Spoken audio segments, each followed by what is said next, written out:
Shavkat Rakhmonov lost to Ian Garry. This is number one bullshit.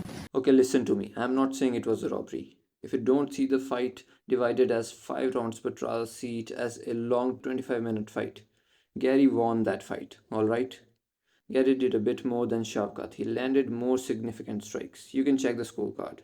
The biggest moment of the fight was Gary almost choking out Shavkat. Shavkat won more rounds, but the initial rounds were very low activity rounds. Not much was happening, and Shavkat punched Gary a couple of times and he won a couple of rounds just like that. Gary landed a lot more strikes in the third round to overpower the first 2 rounds. But obviously, that's not how UFC sees it, and that's why Shavkat won. But Shavkat lost some aura in this fight, and Ian Garry gained aura. He gained respect.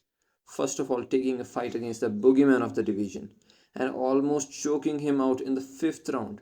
Fair play to Ian Garry. Respect, man.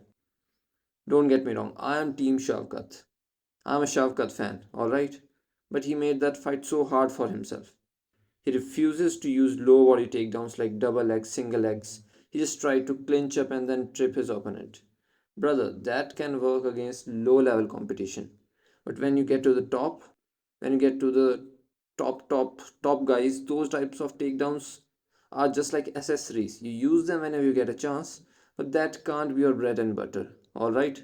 You can't rely on trips in the clinch to secure takedowns all the time. He should have already realized this from his last 2 fights. He couldn't take down Jeff Neal. He had trouble taking down Wonderboy too because he never shot a double leg. He just clinched up and tried trips. But finally, in the 4th round, he realized he cannot shoot a double leg and he instantly got Gary down. He tried some ground and pound, but by the 4th round, he was a little tired, so yeah, he couldn't finish Ian Gary. I think if Shavkat shot a double leg in the 1st round, he would have finished Gary in the 1st round itself. I hope Shavkat learns from this and focuses more on double legs and single legs. Brother, he was clinching against the fence all the time, just hugging Gary. That's why nothing happened in the first 2 rounds. Then Gary started building up a little in the 3rd round. Shavkat took him down finally in 4th and he landed some shots. 5th was very close. Gary almost choked out the descendant of Genghis Khan. Can you imagine that? He was so close to doing it. But the blood of Genghis Khan was screaming at Shavkat to tuck his chin and Shavkat almost drilled his chin inside his chest. Respect to Gary, man. He fought well. I think he needs to stop fighting like Adesanya, dancing around and collecting points. If he gets more aggressive, he can have more success, and I think he will be in the top 5 for a very long time.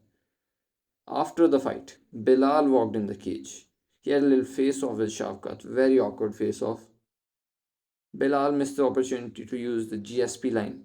I'm very glad you won that fight, Matt, but I'm not impressed by your performance, and I look forward to fight you in the near future. We'll have Bilal versus Rakhmonov next year, and opinions and picks for this fight are going to change now because Shavkat no longer has a 100% finish rate. He looked like a human. We saw him in trouble, we saw him struggle. Bilal is crazy good. He never gets a morning wood. Bilal is a pillow-fisted fighter. He gotta make those punches tighter. Both guys are strong and hairy. This battle will be legendary.